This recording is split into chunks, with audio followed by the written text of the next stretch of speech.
Uh, we are back live here on our big broadcast here on the Sunday radio show, and we are doing a special interview this Sunday with a gentleman that I've had on many a time, and he is a fantastic best-selling author. Larry Klayman is with us today. He is the author of It Takes a Revolution, Forget the Scandal Industry. And Klayman is a founder and former chairman of the very successful nonprofit foundation Judicial Watch, also current chairman of Freedom Watch, and with a title satirically mocking It Takes a Village by Hillary Clinton, It Takes a Revolution, Forget the Scandal Industry, details how our executive, legislative, and judicial branches of government have basically become thoroughly corrupt and failed the citizenry.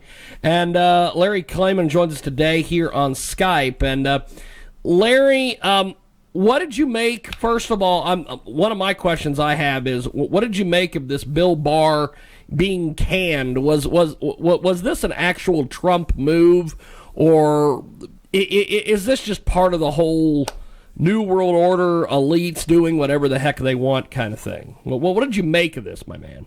Well, it's the former. The president, is very frustrated. He should have fired him a lot sooner. He fired Sessions too late as well. And Bill Barr's done nothing. He hasn't indicted James Comey. He hasn't indicted the Lovebirds, McCabe, Strzok, Page. He's declared the Bidens off limits despite this massive bribery. Obviously, the Clintons get off, and so do the Obamas.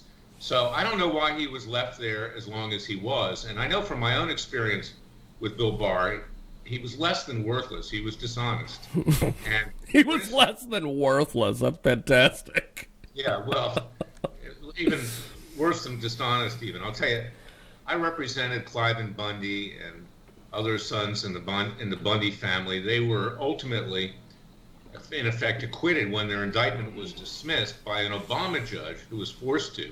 That's how much fraud there was that was committed on the court. And who took an appeal? Bill Barr. Why did he do that?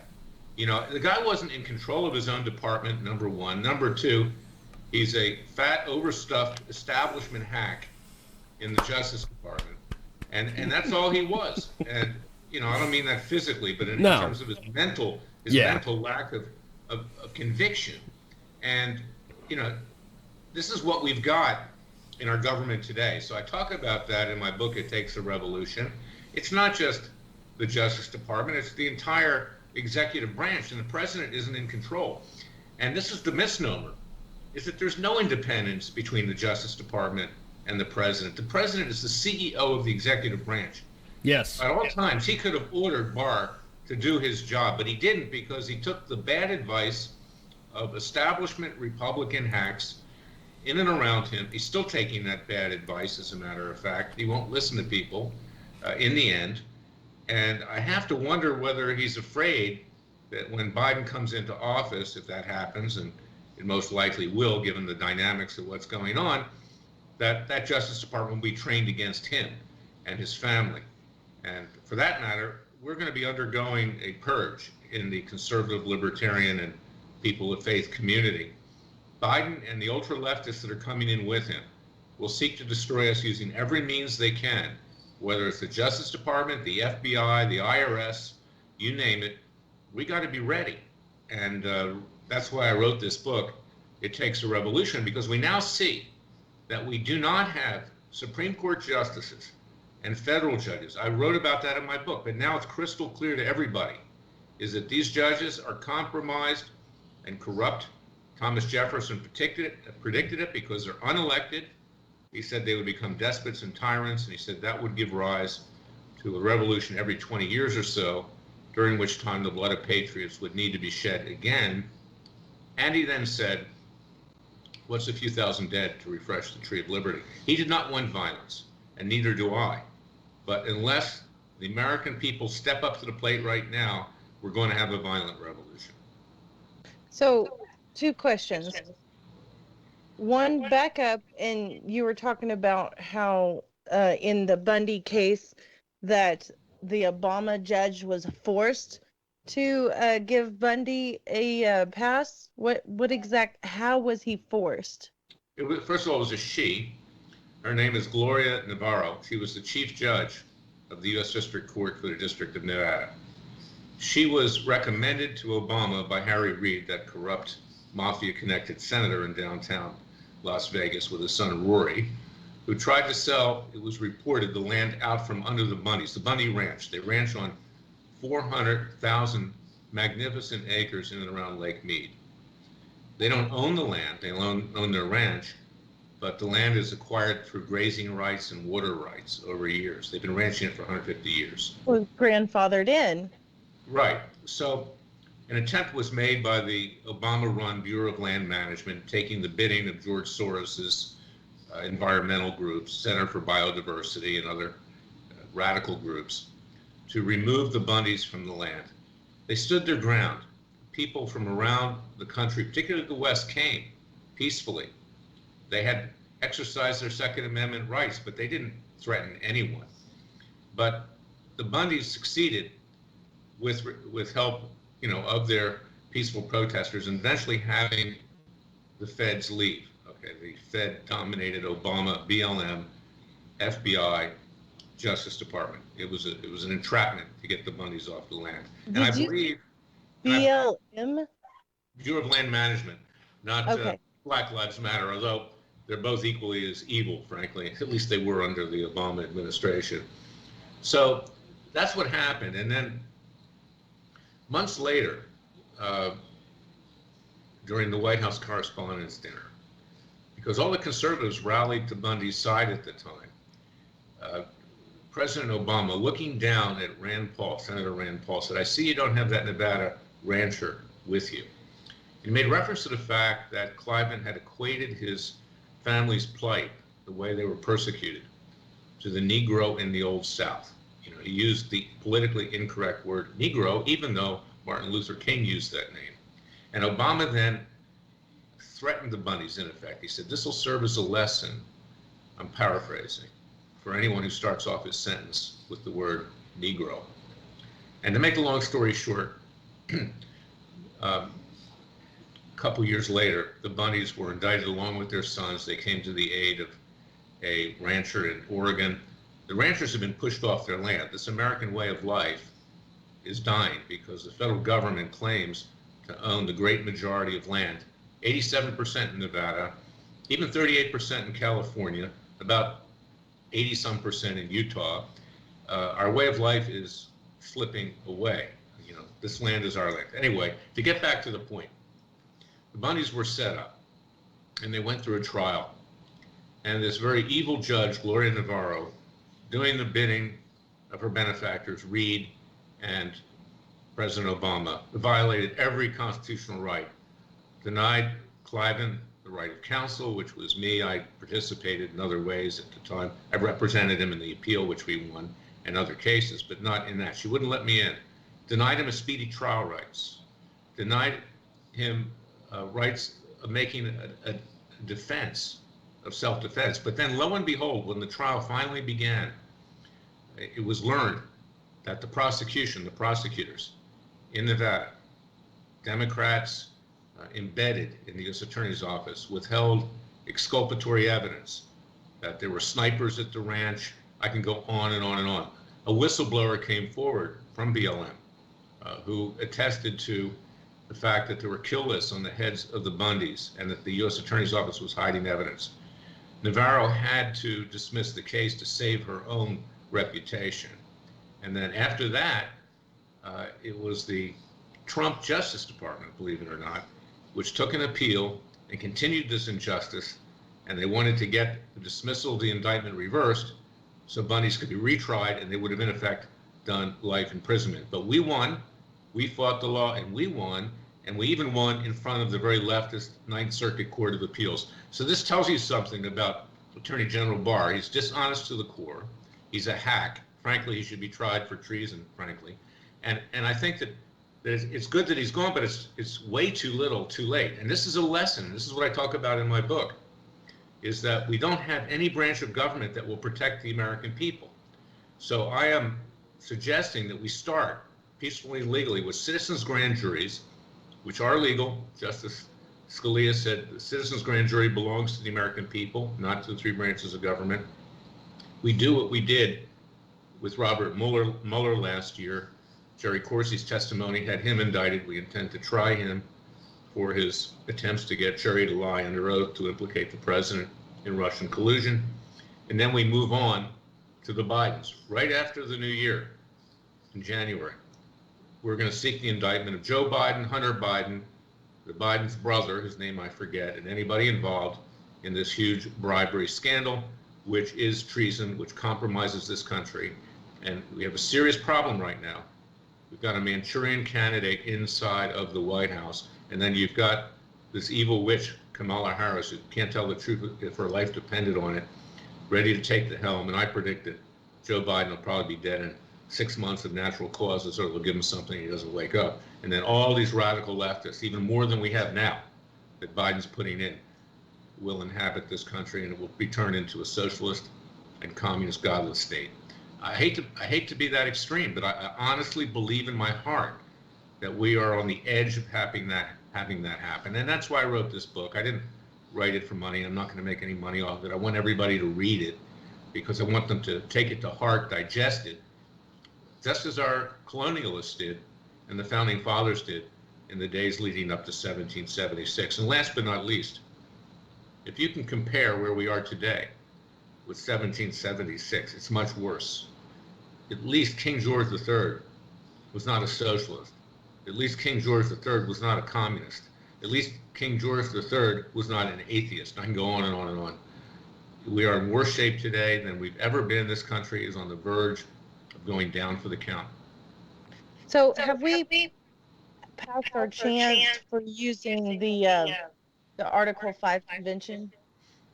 Well, I hope to next year, okay, in the spring, when people can congregate, call a Third Continental Congress.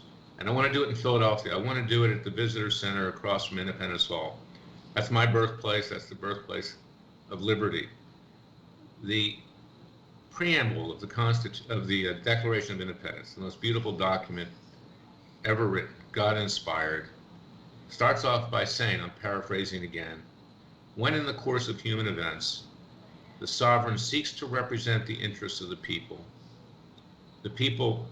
under the laws of nature and nature's God, have a God-given right to alter or abolish that government and to form a new government by and for the people with inalienable rights in pursuit of life, liberty, and happiness. I'm paraphrasing.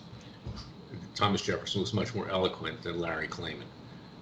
But I think we are at the point where if these citizens' grand juries don't work and we don't bring the guilty accountable and set off a chain reaction, peaceful and legal, that we're going to have to declare a new government.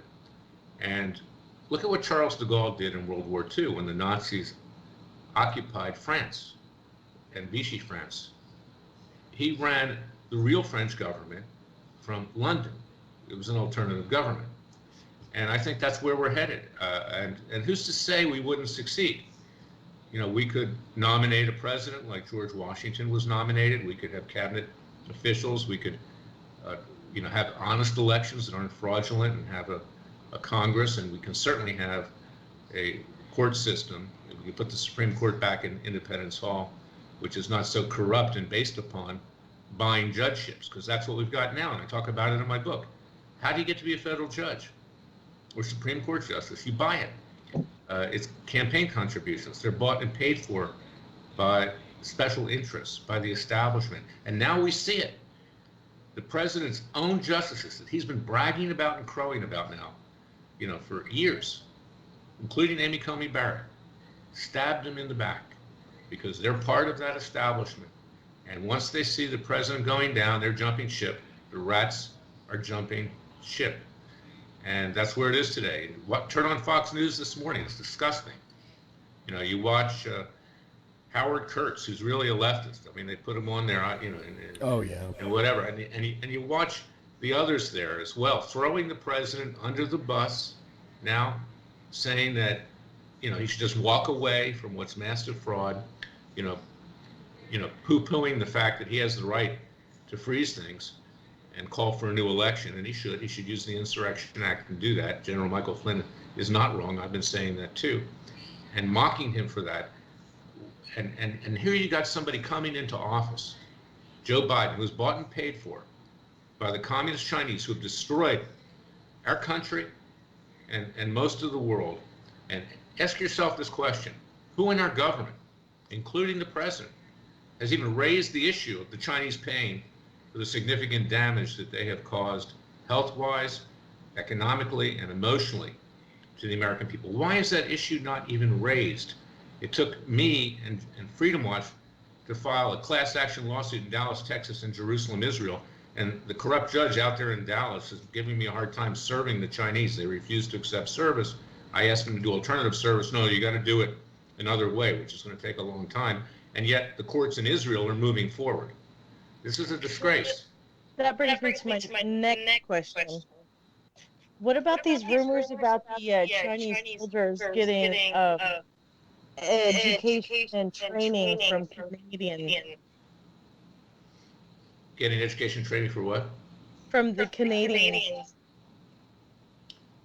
Well, I mean, There's Chinese troops in Canada supposedly getting education and training from the Canadians. It doesn't surprise me. We've done the same thing in this country. We've trained hostile powers, with our military techniques. Yeah, I mean, these are the people that run our government, whether it's Canadian or the U.S. government. And, the president, Trump, was never even in control of his own government. It's that deep state on both sides that is in control, more powerful than the American president. The mass surveillance, I got 2 preliminary injunctions against Obama's NSA in 2014 and early 2015. They're continuing to violate the privacy rights of American citizens, not just Trump, not just yours truly, but anybody who challenges them. And that's why I say, look out after January 20th, because the left is never going to give up power again, never. And they will use all the tools that they have to destroy us. I mean, there's no holds barred at this point. We know how they work. And you think it's just, a Hollywood movie. It's not. It's come to pass.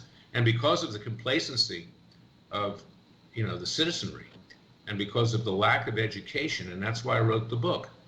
And I'm not, people think I'm promoting my book over and over again to make money. I'm not. I'm not going to make a dime.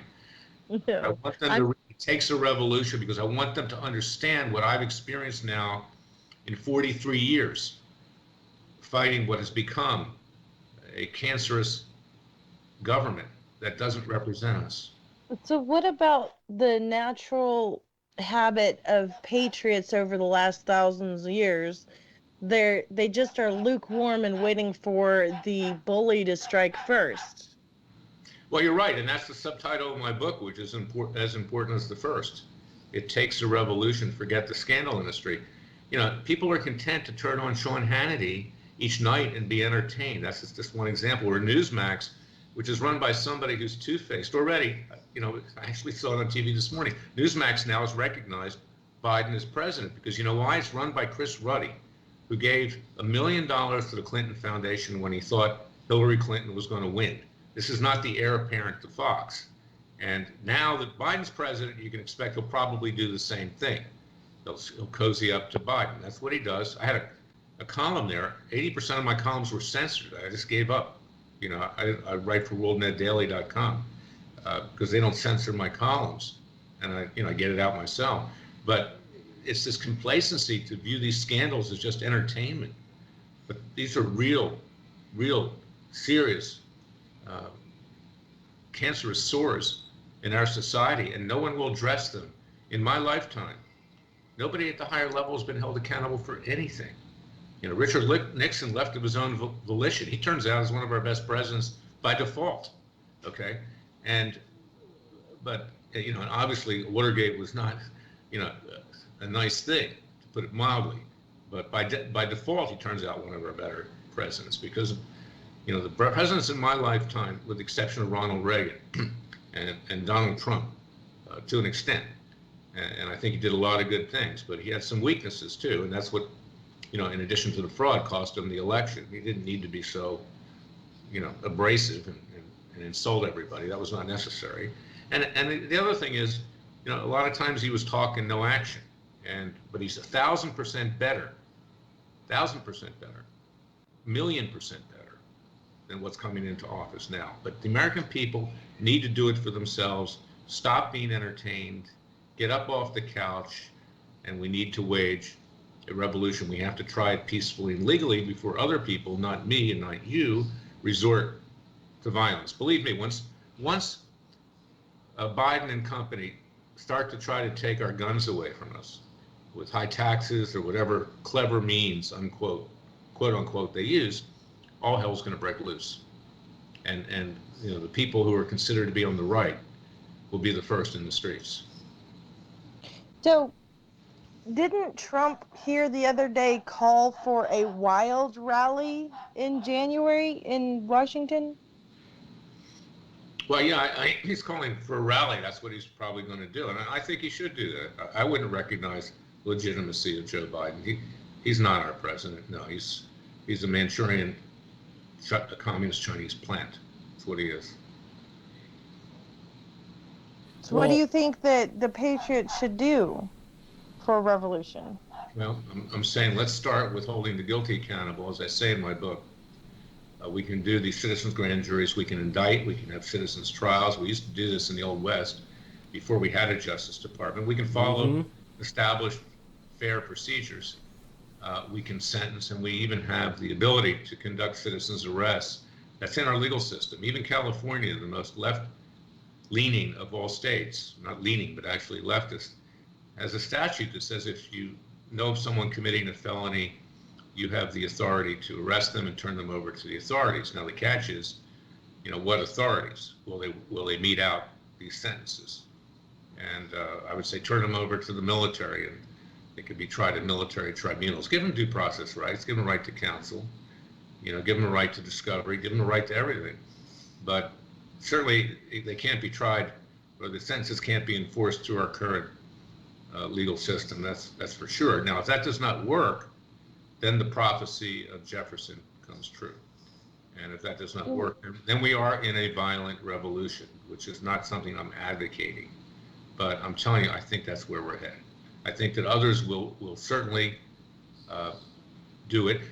And here's the thing, is that it wasn't the majority that started the American Revolution. It was a minority. And the word got out. And the people understood what was at stake, and they understood how their future was doomed. But they were not poor in those days.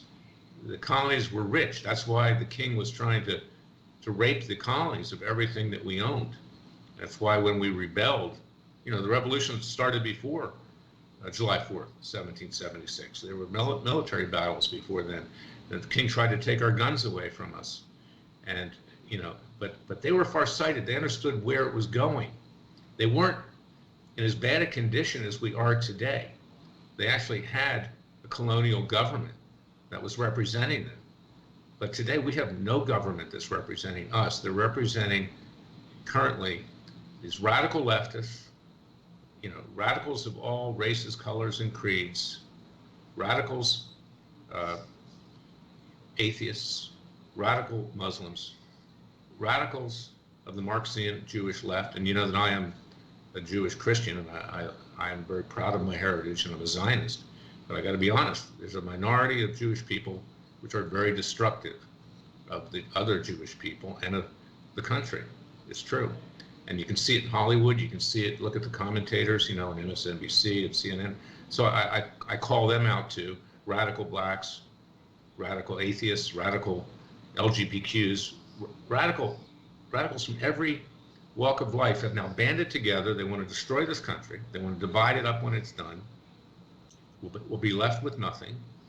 And then they'll start fighting with each other because they have very little in common. For instance, and that'll be an even bigger problem because, take radical Muslims with feminists and gays, lesbians, and transgenders. Islam believes in either, killing gays or subjecting them to slavery by overly taxing them. That's the way they deal with infidels. So this is just one example of how even the radical left, when they take hold, there'll be a counter-revolution within, just as there was in Iran with the Ayatollah and the Mujahideen, or exist in Russia after the Bolshevik Revolution between the white Russians and the red Russians and the black Russians. And this country's going to be torn apart at the seams. So I'm raising a clarion call right now. And that's why I want people to read the book, It Takes a Revolution, get it at Amazon. Again, I'm not going to make money off this. I did it because it's in my heart, and it's just overflowing with emotion right now. They've asked for a war on capitalism for the last 4 years. Isn't that what we're seeing now? A war on capitalism with quarantine this and quarantine that? Oh, yeah. Well, look, there's a big recall movement of Governor Gavin Newsom in California. He's going to be thrown out on his you-know-what, guaranteed. Okay, this guy is not only dishonest, he's not only a leftist hack, but he's destroyed, the restaurant industry and many other industries in this country, while at the same time, you're free to go to strip clubs. Okay, so this is where we are right now, and he's gone. Okay, but that's just one state, and who will ever come in to replace him will be another leftist, because that's California. So yeah, they're trying to destroy capitalism, and they're trying to take everything down. Aside from my book, the best book you could read, and it was written in 1957, and actually I've been heavily influenced by it, was Ayn Rand's Atlas Shrugged, which she wrote, at the outset when we thought communism was going to take this country over, which it didn't at that time, but now it's about to. And, she depicts a society where everybody is so-called equal, everybody's dumbed down, nobody really owns anything, and the intelligentsia of society have to exit stage right, go into hiding, and the only way to bring the country back is to first have it destroyed, because there's nothing left. And then the idea is John Galt and his followers, industrialists, scientists, doctors, will come back and reestablish a country which is completely already destroyed. And we don't want to get to that point. That's where we're headed. Well, Larry, this has definitely been a fantastic conversation. I appreciate you coming on and chatting with me and Jay today, because I always enjoy you, and I wanted to expose you to Jay today, because you guys think the same on a lot of issues. So I appreciate you making some time for us today here on a Sunday.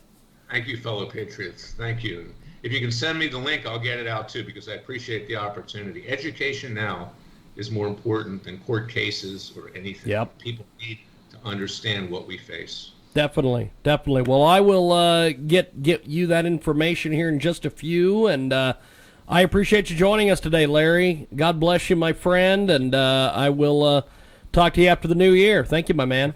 Merry Christmas, and try to have a good time. Thank you. Thank you, my friend. There he goes, Larry Klayman. And we are going to take a time out. When we come back, we have got more coming up. It is our big broadcast. Coast to coast, border to border on WBOB 990.